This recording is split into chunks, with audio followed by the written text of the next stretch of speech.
پوتوں کا پیتے کوئی کام ہوتا بلا تکلف حضور کی خدمت میں حاضر ہو جاتے۔ حضرت اسامہ بن زید کہتے ہیں ایک دن رات کا ایک حصہ بیت چکا تھا اور مجھے حضور سے کوئی کام کوئی حاجت حضور سے جڑی تھی اور اس کی تکمیل چاہ رہا تھا، تو میں رات کے وقت ہی آ گیا۔ ظاہر ہے کہیں جانا ہو تو بندہ سوچتا ہے، لیکن جہاں اتنی بے تکلفی ہو وہاں کہتا ہے چلو میں چلا جاتا ہوں، تو وہ حضور کی خدمت میں حاضر ہو گیا۔ تو آقا کریم تشریف لے آئے۔ اللہ اکبر۔ حضور علیہ السلام نے ایسے ہی چادر لپیٹی تھی اور حضور کے اطراف میں ابھار تھے، لیکن مجھے نہیں پتا تھا کہ اندر کیا ہے، تو میں نے حضور سے حاجت کہی، حضور نے میری حاجت پوری کر دی۔ فلما فرغت من حاجتی، جب میں اپنی حاجت سے فارغ ہو گیا، جو میرا کام تھا وہ ہو گیا، تو پھر میں نے یہ سوال کر ہی لیا، قلت ما ھذا الذی انت مشتمل علیہ، میں نے کہا حضور یہ کیا ہے جس کے اوپر آپ نے چادر ڈال کر ڈھانپا ہوا ہے؟ فکشفہ، تو حضور نے کچھ بتانے کی بجائے چادر ہی کھول دی۔ جب چادر کھلی تو منظر صاف تھا۔ میں نے کیا دیکھا، سنو، حضرت اسامہ بن زید بن حارثہ بیان کرتے ہیں، فائز الحسن والحسین علی ورقہ، ایک پہلو سے امام حسن چمٹے تھے اور ایک جانب امام حسین چمٹے ہوئے، دونوں نے حضور کے پہلوؤں سے جفی لگائی ہوئی تھی، حضور علیہ السلام کے کشہین سے، حضور کے پہلوؤں سے لپٹے ہوئے تھے۔ اللہ اکبر، ظالموں تم نے تیر حضور کے پہلوؤں پہ مارا ہے، حضور کے پہلوؤں سے یہ شہزادے لپٹے ہوئے ہیں۔ اور پھر آقا کریم نے کیا کہا، فقال آذان ابنایا، فرمایا یہ دونوں میرے بیٹے ہیں، وابناؤ ابنتی، اور میری بیٹی کے بیٹے ہیں، اللہم انی احبہما، اے اللہ میں ان سے پیار کرتا ہوں، فاحبہما، تو ان سے پیار کر، فاحب من یحبہما، اور جو ان دونوں سے پیار کرے مالک اس سے بھی پیار کر۔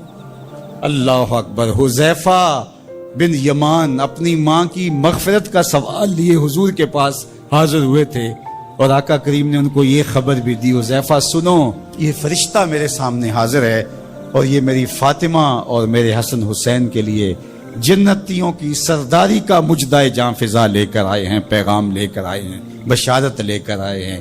یہ خاندان عالی مرتبت خاندان، کبھی حضور ان کو چادر میں سمیٹ لیتے ہیں، کبھی مباہلے کی آیت کا مصداق یہ قرار پاتے ہیں اور فرماتے ہیں اللہم ہؤلاء اہل بیتی، یہ ہے میرے اہل بیت، اور کبھی آقا کریم علیہ السلام کندھوں پہ سوار کرتے ہیں، کبھی حضور کی پشت پہ سواری ہوتی ہے، اور کبھی حضور بشارتیں دیتے ہیں کہ لوگوں کو بتا دو کہ یہ میرے فرزند، یہ عالی مرتبت شہزادے جنتی جوانوں کے سردار ہیں، اور میری شہزادی جنتی خواتین کی سردار۔ یہ عالی مرتبت خاندان جن کی عظمتیں اتنی بلند ہیں اور جن کی رفعتوں کے پھریرے لہرا رہے ہیں، تو جتنا اونچا منصب ہوگا امتحان بھی تو اتنا اونچا ہوگا، جتنی بڑی شان ہوگی تو امتحان بھی اس کے مطابق ہوگا۔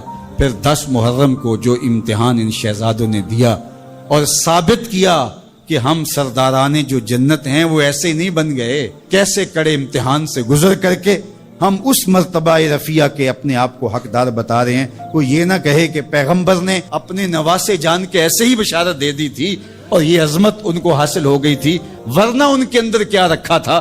اب زمانہ دیکھے کہ جو حسین ابن علی نے کر کے دکھایا ہے، زمانے میں کوئی دکھائے تو صحیح۔ عظمتوں کی جس مسند پہ بیٹھے شہزادہ رسول دکھائی دیتے ہیں اور شہزادی رسول دکھائی دیتی ہیں اور امام حسن دکھائی دیتے ہیں، یہ الگ الگ عنوانات ہیں، جس عنوان پہ آئیں تو ایک کائنات بسی ہوئی ہے۔ اللہ جل شانہ ان شہزادوں کی برکت سے ہمیں دین کا حقیقی شعور عطا کر دے۔ جو برابر کا شخص ہو، محبت میں وہ جو دیتا ہے آپ اس کے مقابلے میں اس کو وہی دیتے ہیں۔ رشتہ داریوں میں چلتا ہے، شادی پہ کسی نے سلامی دی تو آپ کہتے ہیں کہ ٹھیک ہے جب اس کا وقت آئے گا تو میں بھی دوں گا، تو آپ 100 روپیہ زیادہ دینے کی کوشش کرتے ہیں کہ میں اس سے جو ہے وہ بڑھ کر کے دوں۔